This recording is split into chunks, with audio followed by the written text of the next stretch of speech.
We're happy that you allow us to be part of your day and letting us help your garden grow better. Well, another thing that can help your garden grow better is watering with a device called the Tree Diaper.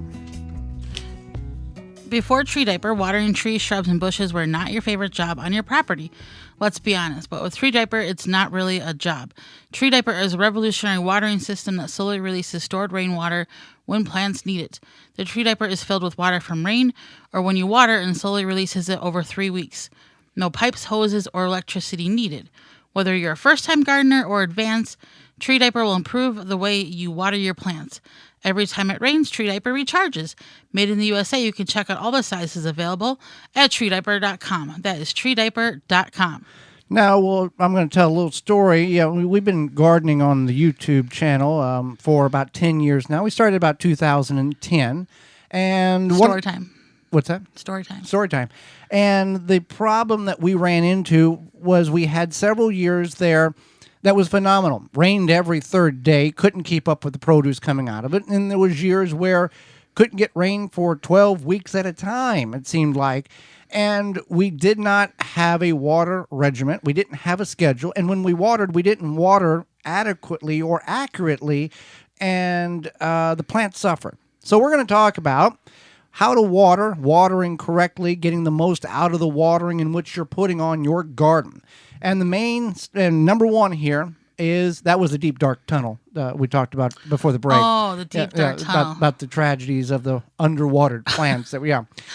So we want to start with a watering schedule. Now, whether that be something you set up on your smartphone that you go out with a watering can, or you get a device such as dripworks.com with a timer, or you use the Tree Diaper, or use the water hoop, or you move your sprinklers around with a quick snap sprinkler system to water. Or yes. You get your kids engaged, right. And then all of a sudden they're like, oh, it's Tuesday. We have to check the plants and water.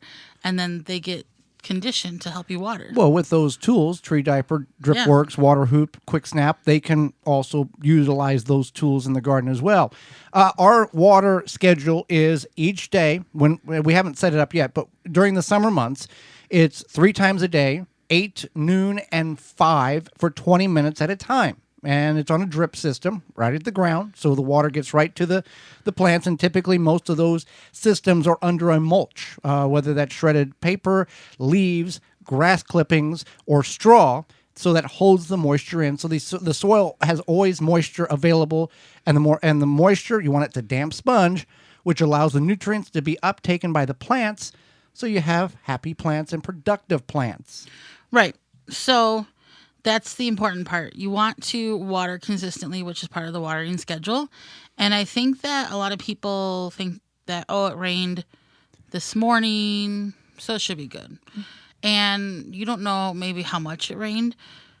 Were you asleep when it rained? You know what? Like, you have to kind of think about that. True enough, when it rains, it's hydrating the soil much easier, much more effectively than if you're just standing there with a hose spraying it. But you would be amazed if you have a raised bed and it's dry, how much water it physically takes in order to hydrate that raised bed, 8 inches tall by 4 foot by 4 foot. It takes gallons upon gallons, because most times when the soil is powder dry, it's hydrophobic, which means it repels water. So you have to oversaturate the soil in order for it to change, in order for it to uptake the moisture, in order to start hydrating the soil correctly and properly. Right. So that's what's important, is you want to feel underneath that top layer for dryness. Because you water with a watering can, you're watering your Brussels sprouts, lettuce. Oh, the top of the soil is wet. I've put 3 gallons on it. Take your finger and rake. That soil, half inch below the surface, is not moist at all. Right. And that's when something like the irrigation comes in. Right. Because you can set that up on a timer. You can set it for an hour or what have you, whatever you feel you need 3 times a week. And then that way you know that those plants are getting properly consistent scheduled watering. You don't have to work on recharging the soil, and that's what it's called. Whenever the soil is dry and you're putting water on it, you're trying to get it to absorb so it recharges. Like, it takes a while for a dry sponge to start absorbing water. Same thing with the soil. You have to get that recharged. Especially a larger dry sponge as opposed to a smaller one, which brings us to thinking about containers and their size. So when you have a smaller dry sponge, it may pick up the moisture faster and become saturated faster, but then it also dries out faster.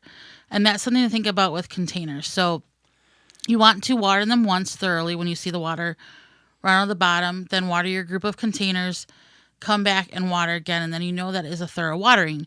If you have like, I don't know, 1 gallon or 5 gallon bucket sized containers on your deck and you have them in full sun all day long, you may have to water twice a day because they're going to dehydrate, they're going to dry out, especially if it's the peak of the summer, end of June. Triple digits, end of June through early August, mid-August. You need to keep in mind you may have to water those twice a day. So you could do an irrigation or a timer or water them before work, after work, whatever you have to do. But a 1 gallon is going to dry out much, much more rapidly than a 5 gallon bucket, a 30 gallon grow bag, a 60 gallon grow bag from Root Maker. And the Root Maker grow bags, the unique thing about them, and you can get them at rootmaker.com, coupon code radio21, save 15% on your order, just to help you out there. The unique thing about them is they have a white tempered coating on them. They're not a traditional black grow bag like you see. The reason for that white tempered coating, one, it looks nice, and two, it helps repel some of that heat to get it doesn't absorb the heat as rapidly as a black cloth or a black grow bag would, and it makes the roots happier and healthier, and it's not burning the roots even if the soil is hydrated. You get a lot of heat in wet soil, it becomes hot soil, and the plants necessarily don't like that. Right, and that's another good point, is that can be beneficial for some plants, but when you got that heat of the day, and just because it's 85 degrees outside, if you are on a deck and you have the sun just beaming on those plants, or just even in your backyard, it could feel a lot warmer for them. Well, and the thing is, let's talk about the soil in containers, soil in raised beds, soil in the ground. The healthier the soil, the more it's going to hold the moisture. We know clay soil holds moisture very, very well, but clay soil is not something that is good to grow in because it's hard for the roots to penetrate too. There's a lot of minerals and stuff in clay soil. That's why we try to break the clay soil up and make it more compostable, material, potting soil type of looseness. But if you have just dry, sandy soil or rocky soil, that number one, you're already against the 8-ball because you don't have the moisture the possibility that the compost or raised bed mixes have. Because right. It's going to be less water retention. Yeah. So it's something to keep in mind. So you want to, especially during the peak of the summer, you want to water in the early morning or in the later evening. And it's not because the water is going to burn the leaves, garden the myth. sun, blah, blah, blah. No, it's because you want to be able, you want that water to absorb into the soil properly. If you do it in the middle of the day, it could dry a little bit faster. Well, and the other thing is here, during the middle of the day, the plants are, and on the hottest day, the plants are stressed. You want to water in the morning when they're relaxed after they come off a nighttime. I mean, plants don't sleep, but they do grow quite a bit at night. People don't realize that. And then at the evening, you water as the sun's going down, not getting it on the leaves because that can cause mildew, but it gives them hydration in order for them to relax and uptake that over the nighttime period. Right. So, yeah, you want to make sure you think about the proper time of watering. And then another thing is that if you don't water properly, if you don't water consistently, you might think, oh, my plants are okay. They're still alive. They're still alive. Oh, I do this every year. I water whenever I need to. Do you have a good garden every year? Or do you just asking for a friend? Right. Or could it be better? Another thing is that when you don't water properly, a lot of those nutrients get locked up into the soil and they don't get released into your plants. And that's what causes blossom end rot on your tomatoes. It's a lack of calcium, which is, a lot of people think I'm going to add eggshells or Tums or something to my soil. And that's not the situation. What happens is, you may add eggshells or Tums to your soil, but then if the soil's still dry. The soil's still dry, but then you water them, and that's why the blossom end rot goes away, because that calcium is locked up in your soil. When you water the plants, it's released back into your plants, or when you water your soil, it's released Right. back into your plants, and then that takes care of the problem. And an unhydrated or dehydrated plant is much more susceptible to problems than a hydrated plant. A hydrated plant can fight off diseases, can fight off bugs much easier and more successful than a dehydrated one. Keep that in mind as well. So, water your plants, keep it on a schedule, use mulch. Mulch is a great thing. Any type of mulch you can get that's natural, that's not got a chemical base like a weed and feed grass clipping thing, all natural is a great thing to use to suppress weeds and hold moisture in. Well, talking about watering, with the summer being on upon us and the heat warming up, it's time for you to start protecting your garden and your yard from those various beetles, weevils, and borers. Yep, those Japanese beetles will be back whether you want them or not. And what better way to prevent those pests from destroying your garden than by controlling them while they're larvae? Grub Gone is an easy-to-apply granular product that can be spread on your turf to successfully control grub invaders.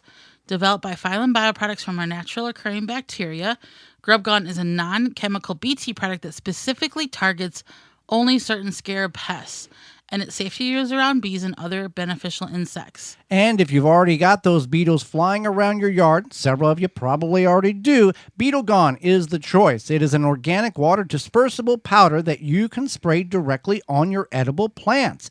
You can find all of this out at PhylumBioproducts.com. That's PhylLLOM bioproducts.com. Bioproducts.com. Hey there, gardeners. Thanks for checking out this segment of the Gardening with Joey and Holly radio show. If you like what you've seen, you can search through the channel and find full in-studio videos of the entire show.